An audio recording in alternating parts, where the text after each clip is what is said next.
Hello，大家好。嗱，咁今日咧就係嚟到4連勝啦。咁啊，卡域克呢一位神奇教練咧，咁個奇蹟咧繼續上演緊嘅，2-0擊敗熱刺，嚟到第4場嘅比賽繼續贏波啊嘛。咁我哋咧今日繼續都係多謝我哋嘅 Sega 新創造球會2026嘅冠名贊助啊。呢條片咧係佢哋贊助我哋嘅。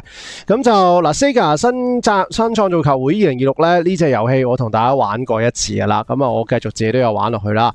咁啊基本上咧都係即係一款好經典嘅足球遊戲啦，你可以抽球員啦，咁啊跟住咧就打造自己嘅一隊嘅隊伍啦，係嘛？咁你亦都可以搞自己一間嘅球會，你可以係自創嘅，或者教一啲即係本身已經存在嘅球會咧，就係即係你執教落去升班、降班、買人啊嗰啲，係嘛？咁亦都有即係我哋嘅香港嘅傳奇球星啊和哥做代言啦，係嘛？咁所以就大家有興趣嘅咧，記得喺左下角嘅 QR code 呢度，咁用手機 scan 就得噶啦。咁啊，如果用電腦咧，就喺我哋條片下邊嘅資訊欄咧，就可以有條 link 咧可以下載得到噶。咁啊嗱，繼續先講咧，就係熱刺呢場波嘅少少嘅情況啦。咁啊，即係其實我哋呢場波咧係對手有紅牌嘅，呢個係事實嚟嘅，係嘛？咁啊，但係咧，我覺得即係喺紅牌之前咧，我哋都踢得幾好嘅，係咪？即係唔係話好大優勢啦，咁但係有少少佔上風啦，咁亦都比較多嘅威脅啦嚇，咁啊其實域卡里奧就一定係忙過阿 Lemons 好多噶，咁啊就最後埋單，其實 Lemons 就得一次嘅撲救嘅啫，咁啊同埋即係有紅牌係一件事，但係大家應該都經歷過好深刻地係嘛，即係對愛華頓嗰場，我哋都係大半場踢多一個人嘅，係嘛？你就知道呢。其實對面有紅牌唔代表我哋一定贏嘅，係嘛？唔係話贏就贏嘅。而家英超或者對曼聯呢隊波嚟講啊，係嘛都係要做得好先得嘅。咁啊，我哋呢場其實就你見得到好多細節呢，係幾有耐性啊！即係呢場波係贏得唔精彩嘅，即係成場波有好多嘅時間呢，我哋都唔係好主動去進攻嘅。啊，呢個係的確係事實嚟嘅。咁但係其實我係更加想要呢一啲嘅表現嘅，係嘛？你贏緊呢，使咩踢咁急啊？係嘛？即係過往2年就係我成日覺得隊波呢領先咗，唔識得去調整，係嘛？我哋成日都係領先完，就你記翻2年前聽黑嗰陣時，領先完下半場就會俾人反擊，係嘛？咁啊就或者俾人逼和，係咪？最尾階段又會輸咗，係咪？到阿莫里嗰時係更加亂晒龍啦，係咪？係唔係都係嗰個節奏嘅？即係成隊波就得一個節奏嘅啫，係咪？但係一隊波喺英超你要成功呢，你基本上冇可能㗎，冇一隊波可以做到90分鐘都強硬嘅逼搶。咁啊嗱，而家4場之後呢，好多類型嘅球隊我哋都打過啦，有最強嘅榜首同埋榜眼，係咪？阿仙奴、曼城啦，有中上游排名嘅富咸啦，亦都有喺中下游打滾嘅熱刺啦，係嘛？咁就嗱爭一隊咩未打過呢？就係未打過護級隊啦，係嘛？咁跟住嗰場波，我哋就係對護級隊嘅。咁但係前呢4場呢，除咗對富咸有啲沙石之外，我覺得每一場都幾有說服力嘅，係咪？即係當然對曼城嗰場打得最好啦，咁跟住對阿仙奴嗰場就唔係特別話好精彩啦。咁當然，但係對面就係奪冠嘅熱門分子，係咪？你冇乜可能作客去到你可以多問你嘅。咁然後就對熱刺呢場啦，冇乜特別嘅驚嘅嘢出現過啦。咁然後就富咸嗰場呢，係打得唔好嘅，咁最尾咧就係即係有啲運氣，石師高救翻我哋。咁但係無論如何，就算你中間有1-2場係和咗，係嘛？我覺得呢個走勢都仲係好嘅，即係唔一定要計到4連勝嘅。你2勝2和嘅話，其實都係一個好好嘅，即係一個 progress 嚟噶啦。咁啊，而家4勝咧就更加好啦，即係暫時仲係守住喺第4位。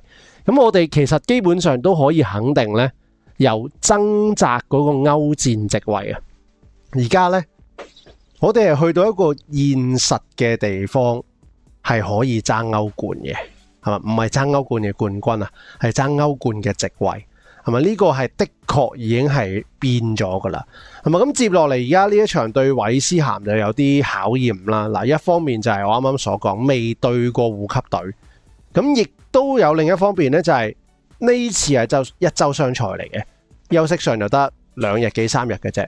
咁就唔係因為英超開快車，純粹係因為足總杯咧調動咗去週末度比賽啊，咁所以就已經將英超係移咗去週中。咁我哋下週末係冇比賽㗎嗱，大家提翻大家係冇比賽嘅，下週末係冇波睇。咁所以大家要睇咧，就要睇咗呢一場咧，就係禮拜二嘅晚上對韋斯咸嘅比賽。咁我哋今日呢條片咧都係先分析熱刺呢場波先。咁跟住咧就同大家再分析咧，就係我可以話一隊完全嶄新嘅韋斯咸啊，因為韋斯咸喺冬窗做咗好多嘅動作嘅。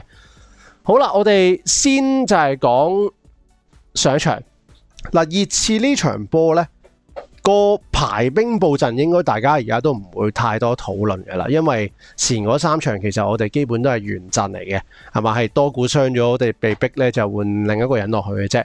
如果多股冇傷，我相信4場都會係佢踢嘅。咁就但係就換一個人，其他嘅位咧基本上就冇喐過㗎，係嘛？咁啊個效果都幾好啦。係咪持續地呢幾場波都係有成績，亦都有內容嘅。咁就我覺得呢場用翻勝利11人係咪？我打個問號喺度啦，即係叫做呢11個人呢係咪合理呢？我覺得係合理嘅，係咪？即係你可以試下變動嘅位係有嘅，即係譬如阿舒克斯啦、石斯高啦、係嘛馬沙奧維啦，咁其實都係可以換嘅。咁其他嘅球員呢，你冇乜空間去喐嘅，即係你唔會貿然擺個 Euro 啊，或者擺個希芬落去啊嘛，係嘛？即係或者左閘，亦都唔會擺個青年軍落去，係嘛？咁孟治又傷咗，咁你可以喐嘅，即係就係得2個前鋒嘅啫，係嘛？咁但係亦都冇需要咁樣喐，因為之前我哋 keep 住都入到波，係咪？入到波，咁你唔需要搞個前線啦，係嘛？即係每場都入2-3球嘅，咁啊，唯一一個犧牲就係石斯高，係咪？取而代之嗰個咧？其實係文奴嘅，即係如果你對比翻阿莫林臨俾人炒嗰段，同而家呢一段呢，其實就得一個人嘅變化嘅啫，係咪？即係你唔好計傷病啦，可能中堅嗰啲係即係有人傷。咁如果你冇人傷呢，我諗阿莫林都係會係馬天尼斯加麥佳亞嘅，即係呢個唔喐噶啦。咁啊左中堅同左閘其實都係蘇爾冇喐過，係咪？即係其實就係文奴同石斯高嘅調動，係咪？咁佢呢？我係 impressed 嘅，呢幾場波佢真係一場比一場好嘅。大家都知道我其實一路都唔係好中意文奴嘅，係咪？由佢出道其實我都唔係真係有話好欣賞佢嘅，即係外界欣賞佢嘅聲音咧，絕對比我講出嚟欣賞佢嘅多好多，係咪？咁佢初出道嗰頭幾場咧就幾好嘅。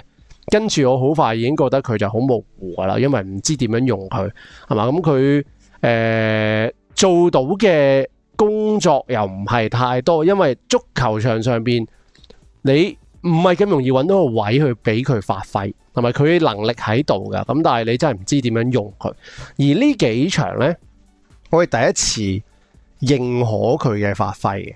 嗱，應該我唔係寫能力，我係應該寫發揮嘅，即係佢發揮出嚟呢。我係見到佢有佢嘅角色同埋佢嘅做得係相當之執行得好嘅，咁就點解會咁呢？即係一方面，我覺得卡域克係俾好大嘅信心佢啦，由 Day One 或者 Day One 之前廢柴已經俾信心佢啦。另一方面呢，我係真係覺得呢個新嘅教練組俾咗一個好好嘅角色佢嘅，即係廢柴嗰陣時就唔係俾呢個角色佢嘅，所以嗰2場就未有咁 sharp 嘅。跟住到而家，漸漸地越嚟越磨合得到個味道出嚟啦，就係呢，嗱，防守就冇乜特別嘅，佢都係一個防中啦，雙防中同阿卡斯一 pair 係嘛，咁啊其他球員就阿古拿啦，咁啊班奴同古拿就會調下位啦，咁然後有麥保姆喺中間啦，咁然後右邊就阿馬特係咪？後防4個冇乜大嘅即係特別嘅地方，咁有時卡斯會墮後多少少落去中堅面前啦，係嘛，文奴就 free roam 少少去周圍防守咁樣。咁但係喺進攻嘅時候呢，真係見到有特別嘅安排嘅。以往咁多任，唔好話咁多任，2任啫，其實係咪？或者加埋廢柴3任啦，聽克係咪？阿莫林廢柴，任何一場嘅比賽，只要卡斯美路喺場上呢，佢一定係拖後嗰個嚟嘅。係嘛？大家回想翻佢進攻嘅時候，佢一定係最後嗰個嚟嘅。佢拍烏加迪咧，就烏加迪上前嘅，係嘛？佢拍班奴咧，就班奴一定上前啦，係嘛？就算少數拍文奴咧，文奴都一定係上前嗰個嚟嘅。咁但係呢場係顯露得好緊要，就係文奴咧喺我哋控球嘅狀態下，佢係拖後嗰個嚟嘅，係咪？呢個係呢兩場越嚟越見得到嘅嘢嚟嘅。咁卡斯米魯就靠前，係嘛？即係然後古拿或者阿班奴咧，就有時會回撤落嚟啊，幫手咁樣啦，係嘛？阿馬特就永遠都係拉邊拉到最頂嗰個位去吸引嚟個閘噶啦。麥保姆亦都喺最頂嘅中路，係嘛？咁啊，然後班奴同古拿輪流落嚟。嗱，呢個安排係值得深思，即係我覺得係好重要嘅一個安排，因為文奴個人嘅強項咧，基本上佢係控球嘅時候好穩定嘅，係咪？佢強項就係咁樣。護波好好嘅，咁如果你講呢兩樣嘢嘅能力係嘛，即係咩位置發揮佢係最好呢？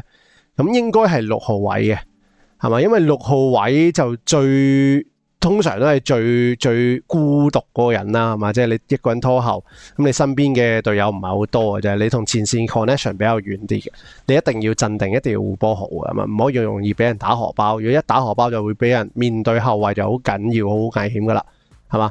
咁但係如果我哋擺去打固定嘅單防中6號咧，咁聽黑嘅時候其實成日都試啊，係咪？即果段就係一開頭就係俾佢打，咁打下你就會發現咧佢唔得噶，佢 stop 唔到人嘅進攻，係嘛？即係你佢真係一個6號，單純嘅6號，咁跟我哋中場就好似空晒咁，完全不設防嘅，咁唔 work 係嘛？咁唔打6號打咩咧？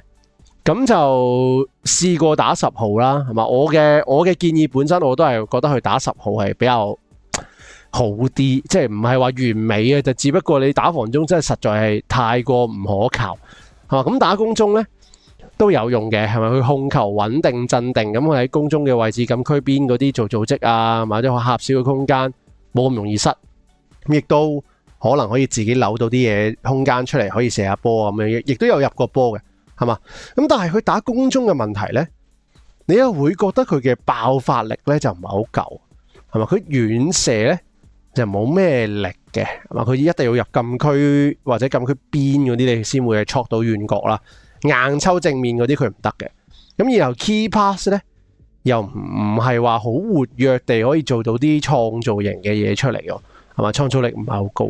咁所以就一路以往嘅文奴個問題就係卡咗喺一個兩難嘅地方，係咪？即係方前面佢進攻力又唔夠，拖後6號咧佢防守力又唔夠，係嘛？咁好難用，係咪？我就係一路都係卡喺呢個地方，我就話我都唔知點，係咪？你話放走佢咧，我又唔係話一定要放走佢，俾你諗翻東窗嘅時候，我話唔係一定要。咁但係如果教練真係覺得用唔到佢嘅話，咁放走佢我又即係冇乜意見，你即係走去俾佢出去發揮，係咪？睇下人哋教練點樣用，係咪試下？唔係壞事，咁而家結果就係卡域克呢個安排係最佳嘅解法。咁啊進攻嘅時候唔俾佢上去，叫佢拖後，唔係防守嘅時候又唔使佢鬥最後，係咪卡斯鬥最後？即係呢個好微妙啊，係咪？即卡斯咧就喐嚟喐去嘅，文奴就永遠喺度嘅，佢就係中間嗰個，係嘛？咁呢個安排係佢係好舒服，我見到文奴咁樣踢。根本係佢幫佢度身訂做，你甚少見到有人係咁樣有呢個角色，係嘛？即係譬如以前洛迪就永遠都係拖後啦，佢唔會即係進攻就會喺後邊，防守會喺前邊啊，唔會噶嘛，係嘛？咁阿仙奴嘅而家嘅蘇比文迪佢都係拖後，佢係拖後嘅，即係唔會需要係令到迪勤懷斯拉落嚟就會防守嘅時候就會後過啊，蘇比文迪都唔會嘅，係嘛？好明顯呢個安排你。卡域克之前其實好多嘅片段訪問都討論過阿文奴嘅，我相信佢哋真係有思考過，即係佢哋圍內可能都有傾係咪點樣用，咁佢就我唔覺得係呢2-3場先突然間諗出嚟，係嘛？就係平時都有諗過。咁你睇下佢個數據，94% 嘅傳球成功率，嗱對文奴嚟講唔係話好意外嘅。係嘛？即係因為佢不嬲交波都比較穩定嘅，佢亦都唔會交好 risky 嘅波啦。佢90% 以上係有嘅。但係最令我意外嘅係傳球次數84次。嗱，呢個對佢嚟講咧就真係好少啦，因為文奴不嬲出場嘅時候咧，個球權都唔會喺佢身上嘅，即係你諗下以前你得拍卡斯個波就會喺卡斯度就一腳就劈出去咁嘛，斬長傳啦，或者直接揾阿班奴啊。文奴唔知喺度乜嘢做乜嘢好噶，佢要波又定要唔要好呢？係咪佢要波啲大佬又唔俾佢，佢唔要波無球跑動，係咪佢又唔係特別叻？咁 key pass 有4次，呢個都即係比較多啦，即係呢場波淨係班奴多過佢，咁但係就圍住人哋嚟揼就易啲嘅，係咪因為啲隊友好肯起腳遠射，咁就呢個就即係攞到多啲就唔係話太出奇。咁跟住防守亦都 OK 嘅，咪 Ground Duels 6/11，佢最近呢一年係進步咗嘅，係咪？即係由暑假嘅時候，我覺得佢大隻咗啦，係咪？季前賽我已經見到啦呢個，咁啊 Aerial Duels 亦都 OK 啊，2/3贏多過輸嘅。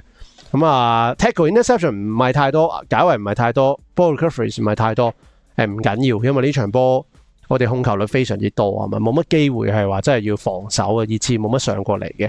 咁但係你掂波咁多次咧，就好明顯而家對波係有意識，或者教練有意識去 order 啲隊員咧，係俾個波阿文奴嘅，同埋大家係信任咗佢嘅，用佢個碟。我真係唔知幾耐冇見過佢有咁多參與嘅啦，或者從來都冇，係咪？即係佢去到呢個參與程度，佢淨係少過馬天尼斯嘅掂波次數嘅啫，傳波次數。係嘛？咁但係馬天尼斯係中堅就梗係更加容易啦，或者同麥加互傳幾腳已經係一定刷得多過佢。中前場嘅任何一個人都少過文奴，係咪？你會見到今場，我係見到一個箍波嘅核心咧，係打咗出嚟嘅，係咪？係連帶令到卡斯其實都發揮好咗，因為其實卡斯咧佢好啦，係咪？傳波係叻咗好多啊，同以前比較，係嘛？咁但係佢始終唔係一個用波快、用波爽，或者佢能夠帶生個波嗰種球員嚟嘅，係咪？佢亦都34歲都到啦，係咪？佢轉唔到身嘅 half turn 嗰啲，佢只能夠回後啊。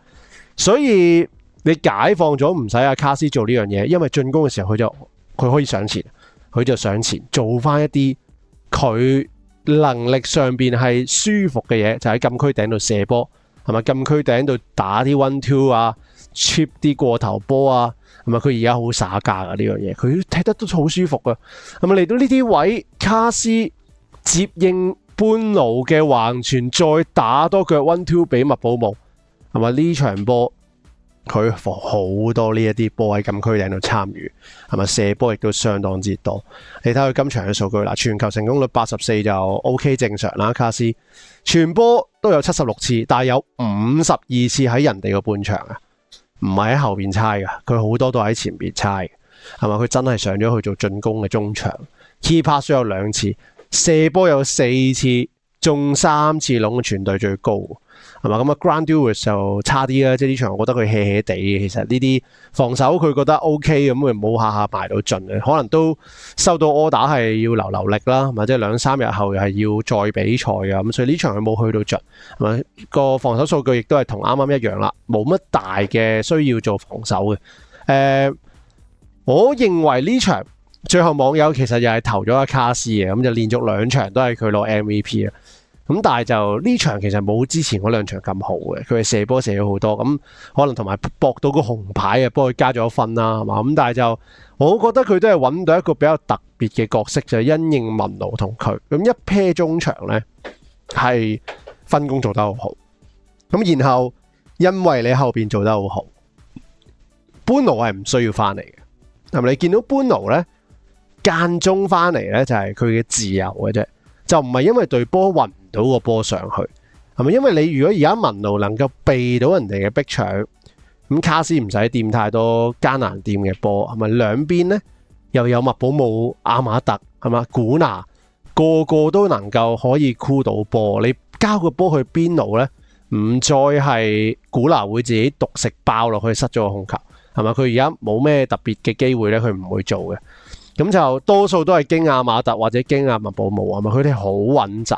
所以班奴咧喺前邊等機會就得㗎啦，係嘛？佢亦都好多遠射嘅機會啦，係嘛？咁啊，成日都射咗上看台啊，咁啊入波球咧就反而最難射嗰球咧，佢係入咗，係嘛？咁然後麥佳亞翻咗嚟，中堅亦都有保證，係嘛？即係唔係話去到好完美，但係合格有餘，係嘛？咁再加埋 Lemons 最近好明顯上咗力啦，所以而家呢4場波我哋條中軸線咧，龍門中堅防中前鋒麥保姆般奴，係嘛？其實係好可靠嘅，係咪？呢條中軸係已經見到係成立咗出嚟啦，係咪？而我哋過去咁多年，其實都唔係好揾到一個可靠嘅中軸嘅，係嘛？即係特別就係中場啦。其實而家你都係2個中場，我唔見到個般奴有太多回後協防嘅即係出現嘅內容。係嘛？真係文奴同卡斯2個自己打嘅，係嘛？咁但係佢哋打得出一個比較好嘅效果，有攻守嘅平衡。咁樣嘅情況呢，與其你話揾到勝利11人，我覺得係揾到條中軸，係咪？而側邊嘅球員呢，就我覺得邊個擺落去都冇乜所謂嘅，即係好似最近呢2場，係咪？係古拿，前嗰2場係多古，而古拿呢，事實上我覺得其實係打得唔好嘅。係咪？即係呢2場波，嗱呢3場波，佢前嗰2場係會入波啦，係嘛？咁就有少少遮蓋咗佢嘅發揮啦。咁入咗波，大家唔會太討論佢。嗱呢場佢冇入波啦，就得一腳射門啫，佢全場就射咗一腳啫。咁你可以讚佢冇獨食嘅，冇浪射嘅。咁但係佢做咗啲咩呢？係咪？佢嘅角色係啲咩呢？嗱，我見到嘅係。我哋全場圍住熱刺嚟打啦，係咪？咁跟住亦都俾到好多自由度佢啦，係咪？佢左中右繼續都係佢去邊都得嘅，係咪？冇乜限制到佢嘅跑動。佢只要去右邊咧，就一定阿般奴或者阿麥保姆就會去咗左邊頂佢啦，係咪？即係非常之即係靠得住嘅啲隊友。咁但係佢踢咗75分鐘，依然都係俾人換走，係咪？嗱，呢個係教練呢一個好清晰嘅信號嚟嘅。連續呢2-3場。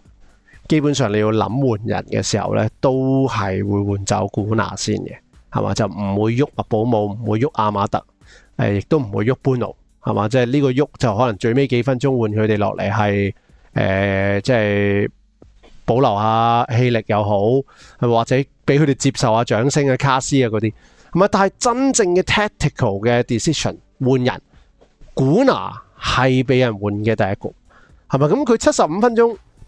足球次數得36次嘅啫，嗱呢個數字呢，唔可以話好低嘅，即係如果你11打11嘅比賽呢，就唔低，但係因為我哋嘅控球率去到成7成，係嘛？咁跟住又圍住人哋嚟攻，咁你又對比下其他隊友喎，嗱進攻嘅幾位，麥保姆就踢咗80幾分鐘，多佢10分鐘啦，阿馬特就踢足啦，係嘛？般奴就接近踢足啦，係嘛？咁就。多佢好多喎，係嘛？即係般奴多佢成倍嘅，咁然後麥保姆咧多過佢少少啦，係嘛？阿馬特亦都多過佢啦。比例上，如果你踢咗90分鐘咧，我諗古拿係40鬆啲啦，係嘛？可能42-43次啦，咁都係少過佢嘅隊友，所有隊友，係嘛？咁佢又冇去獨食。呢場防守亦都唔係話好需要佢會後嘅，即係其實蘇爾都相當之輕鬆，冇乜話挑戰得到佢，係咪？奧杜貝治開頭都冇，跟住換走埋佢，更加其實冇人攻啲邊路添，係嘛？咁佢無球跑動呢，又唔積極，亦都冇話分到個球權俾佢用喎，係咪？即係唔係好俾佢用波，因為用波俾佢好嘅人太多啦，係咪？卡斯、般奴、阿馬特用波都比佢好，咁。而家特別就係卡斯美路又會跑上嚟個禁區頂去做即係起腳嗰個炮台嘅角色嘅，係嘛？你見到佢4射3中，佢亦都射得比你好喎，係咪？卡斯射4腳中3腳，你古拿未必做得到，係嘛？即係個穩定性其實卡斯嘭親都中嘅，咁連呢啲機會都俾人攞埋咧，其實我真係覺得佢嘅作用係。反而係阻住咗阿麥保姆嘅，即係因為佢就好適合一個自由嘅陣容嘅，但係麥保姆咧，我覺得就本身係唔係特別需要呢啲自由度嘅。你固定麥保姆喺正前咧，佢會踢得更加好嘅，即係我覺得就而家係為咗遷就阿古拿佢哋先周圍走嘅啫。如果唔係嘅話，你睇下多股嗰兩場係嘛？佢麥寶武有咁樣跑嘅咩？有同阿多股換位變咗多股喺正前鋒，或者多股去咗右邊，麥寶武要去左邊，冇噶嘛。但佢發揮一樣咁好啊，係咪？或者更好，因為你頂喺最前唔使喐咧，佢可以專心喺度兜啊、前插啊、攝你啊，係咪？或者專心報住啲chance去埋門，係嘛？其實而家係即係我覺得係圍住古拿去標。但係佢都唔係發揮得好好，係嘛？咁就而佢嘅隊友亦都有遷就到佢，係嘛？嗱，譬如阿馬特咁樣，其實阿馬特呢就係一個相反嘅例子，即係佢冇入過波噶。呢4場卡域克嘅比賽，佢一球入波，一球助攻都冇，係嘛？但係我會覺得佢踢得非常之好，係嘛？不嬲我都係話，我睇球員嘅發揮，有時唔係睇入波助攻，係嘛？佢踢得好好，冇入波。同譬如古拿前2場佢踢得唔係幾好，但佢入咗波，我係會 rate 阿馬特高啲嘅，係咪？佢你會清晰知道佢係做咩嘅？佢就喺條邊路度，係咪一個人就 isolate 嘅，冇任何人 connect 佢嘅，但係佢就拉條邊企位，佢係知道要吸引個閘位，有波俾佢，佢知佢係要 hold 住個波唔失，跟住等隊友走位就再做，係咪？或者等 shift 翻對面對波。嚟到右邊 mark 佢，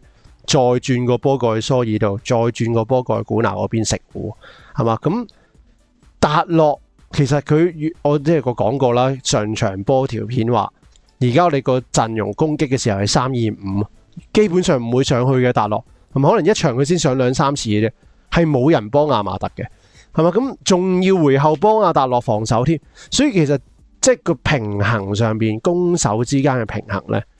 而家阿馬特係好重要嘅，而古拿身上我係見唔到，所以你話係咪勝利11人呢？我嘅結論係未算嘅，仲有改善嘅空間係可以喐嘅。咁但係問題就係你喐嘅時候呢，你就唔係好可以喐條中軸線。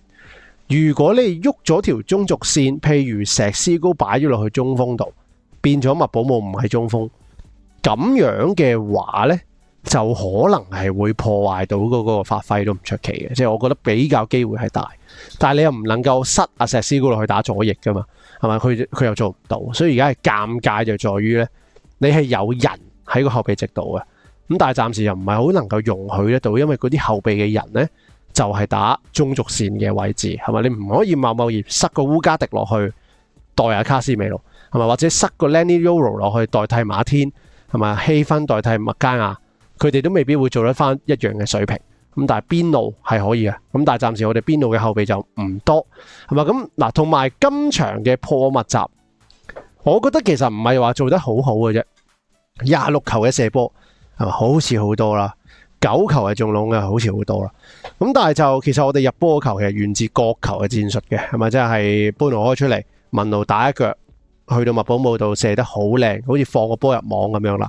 咁好多嘅射波都係嚟自遠射或者我哋嘅角球或者我哋嘅罰球，係嘛？嗱，當然你如果廣義去睇呢，遠射同罰球都係破密集嘅一種嚟嘅，係嘛？即係都入到波啊，係嘛？即係都呢個係其中一種方法。咁但係如果你狹義嚴格啲去睇呢，始終遠射嘅成功率就唔會太高嘅，即係應該射10零球先入一球嘅。係嘛？即係呢個係就係個數據嚟噶，幾%嘅成功率嘅啫。咁死球亦都唔係容易啦。即係如果死球容易嘅話，場場都即係可能阿仙奴咁10個角球，佢容易10個入1個，10個入2個、3個，咁佢都唔使踢啦。咁啊場場都炒人啦，係咪？都其實個球入球率都唔係真係好高啊，都係幾%已經係好好噶啦。嗱，咁樣嘅情況下，我哋20-30分鐘入波，去到最尾呢。先換咗石斯高入嚟，咁先有多少少嘅 early cross 係咪？嗰球就係斬過去，其實想俾石斯高嘅，咁但係尾處有個般奴，大家一齊大漏，對面嘅中堅又頂唔到，石斯高又頂唔到呢，先執個靚計係嘛？咁就攞到第2個 cushion 波，即係始終呢套陣容麥寶武、古拿係嘛？佢都係比較矮嘅，所以組織起上嚟呢。基本上我哋係完全唔可以起高波嘅，係咪？即係斬入去嘅話咧，個成功率係接近係零嘅。咁然後咧，個天生嘅佈置就係而家阿馬特內切噶嘛，左腳右翼，古拿右腳左翼，係咪兩邊都係內切嘅？咁你基本上係冇人可以落底喎。咁啊嗱，達洛又唔上嚟啦，咁啊上咗一兩次其實幾靚嘅，嗰兩次佢咪得咯，係嘛？咁但係大部分時間冇佢啦。蘇爾咧，而家亦都冇咗嗰個爆發力，可以自己拱落底線斬個靚波出嚟啊！咪你一場兩場三場四場，其實你都冇乜見過嘅，即係佢係 expect 佢本身係要上嗰個咁，但係佢都做唔到。咁阿馬特落到底咧，佢即係右腳又唔係幾好啊，係嘛？佢知啊，咁所以佢就好多時候落到底，佢都係吸翻出嚟回傳再嚟過，係嘛？咁你就即係冇咗呢一招落底，你做唔到。咁唯一你可以解決嘅咧，就係用石屎高啦，係咪？即係後備換咗入嚟，咁啊斬下波俾佢啦，咪達洛同蘇爾啊，或者班奴啊，戳下俾佢。咁但係你又見到佢今場波最尾嗰球嘅頭槌咧，係即係都幾離譜嘅，我覺得。即係雖然我哋贏緊2-0啦，係嘛？咁但係就未吹雞完場啊，係嘛？同埋你作為一個中鋒，你應該對入波嘅追求係冷血噶嘛？咪即係你睇下 C 朗入波。贏緊6-0，佢都會追住佢入波，入完佢都會黐咗線咁慶祝噶嘛，即係呢個就係一個正常嘅中鋒嘅嗅覺。任何時候你都想入波，而石斯高嗰球呢，我唔知佢做緊咩，佢究竟係唔想入啊，定係即係冇 ready 啊，定係咩？定係真係個能力上邊係判斷唔到個波應該可以控落嚟，係咪？你冇 scan 周圍，你應該係可以心口照落嚟，再一腳即係硬啤埋去，你點都好啦。咁大個龍門咁空，除咗用頭，任何辦法入波嘅機會都好大，係嘛？即係大嗰球佢就入唔到，你即刻咧完咗場俾阿班奴捉過去照肺啦，係嘛？即係後邊嘅麥加亞都過嚟照一照佢，你搞咩？係嘛？即係你未 ready 喎，係嘛？即係我覺得呢個小朋友暫時咧就係未 ready 去打正選嘅，即係咁樣浸下咧就啱噶啦，係嘛？即係呢個係一個佢而家嘅階段就係應該要撳。嗱，咁另外仲有咩方法可以再破密集好啲呢？就要睇孟治嗱，就唔知佢幾時復出啦。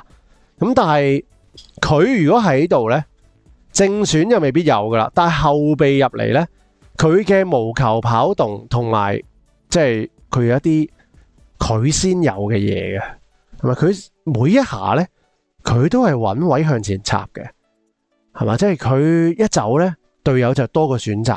就要斬過頭，大家都知道而家馬天尼斯喺度，同埋斬過頭有幾準啦，係嘛？卡斯米路斬過頭幾準，班奴斬過頭又係耍家。我哋好多呢啲嘅球員，但係冇一個人係中意向前插嘅，除咗麥保姆啦。咁但係佢一個人做唔晒啦，有時候又要牽制下，幫下古拿去左邊，係嘛？古拿就唔識做呢啲嘢嘅。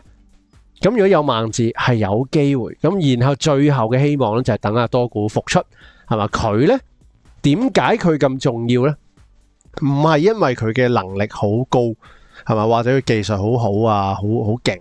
純粹我覺得最重要嘅就係佢又係能夠提供到個 balance 出嚟，因為佢喺左邊，佢就係落到底，係咪？佢嗰兩場波係好多橫傳硬個波出嚟，落底斬波，係咪？嗰個平衡嘅感覺係好好多。而家隊波冇咗佢呢，係冇人落底嘅。咁你其實好容易俾人睇穿，你會去邊？你90%都入翻中間啦，係嘛？咁如果人哋中路團重兵4-4-2，而4個都收窄，好似菱形咁喺中間搞你呢，其實我哋嘅進攻應該係會好辛苦嘅。咁但係就熱刺防守唔係好啦，或者佢11打11其實去到好多空位嘅，咁跟住打少個就更加差。係咪我預計呢之後對住一啲真正嘅弱隊。所謂弱隊啦，即係比較排名低啲嘅球隊，可能都仲係會有一定嘅困難嘅，真係可能仲係會有嘅。暫時可能如果你要入波呢，都可能要靠住死球先嘅啦。嗱，呢場波嘅死球入波呢，係外界都激讚，係嘛？咁英記一功就係伊雲斯啦，同埋分析師嗱，呢個卡域克親口講出嚟，喺半場嘅受訪嗰陣時就講出嚟嘅啦。係嘛？咁啊，伊雲先好開心嘅，係嘛？佢能夠參與得到，唔係真係做個配親。係嘛？你記唔記得阿堅尼啊？一上任啫，佢哋就話伊雲斯憑咩喺教練組啊？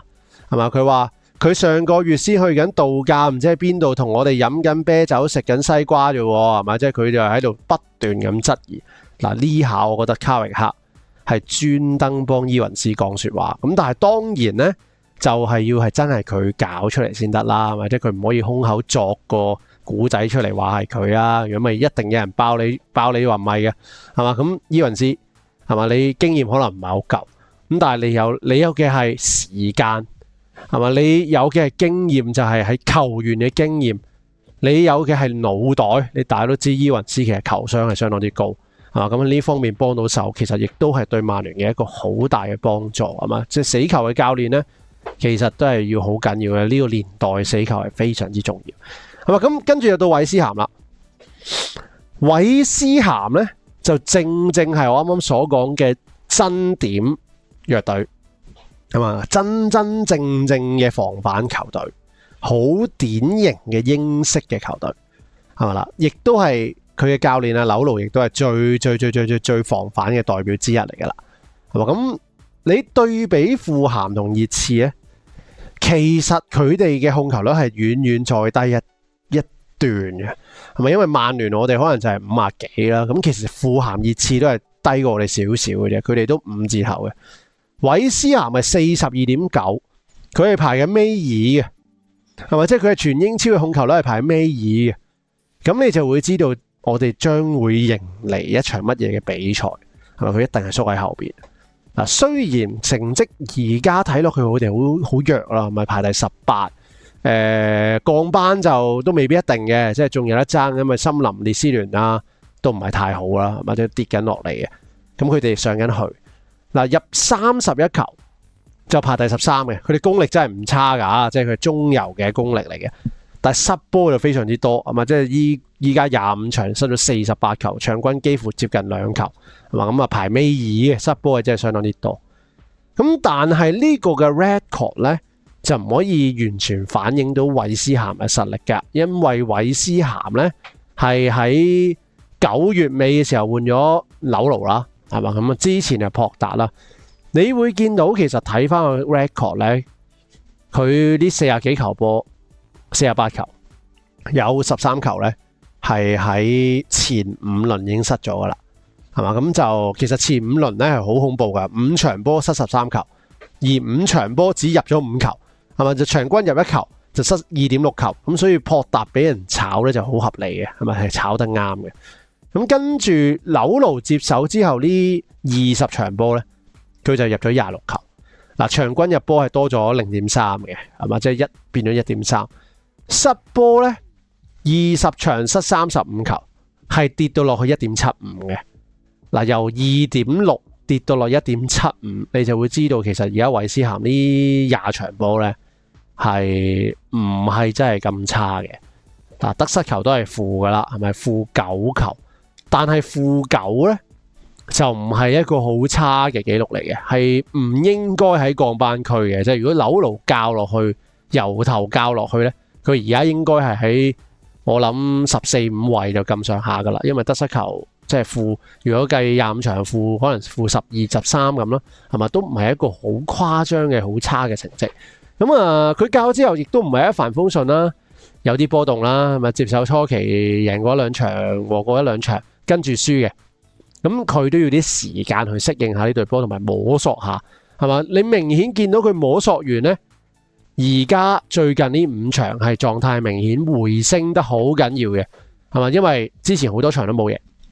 跟住呢5場係贏咗3場嘅，包括贏熱刺。嗱，熱刺我哋2-0有紅牌，係嘛？咁佢哋冇紅牌嘅，2-1贏熱刺，即係佢係有能力贏到佢哋嘅喎，係嘛？咁3-1贏新特蘭，係嘛啦？新特蘭都最近係頹咗啲嘅，咁但係都唔係真係一隊好渣嘅球隊，係嘛？47% 嘅控球率，呢場39%，2-3輸俾車路士，呢場打得相當之好，我有睇嘅。以為車路士會失分㗎啦，最尾就係絕殺，係咪29% 嘅控球率入咗2球？數據上其實射門中籠一啲都唔輸蝕。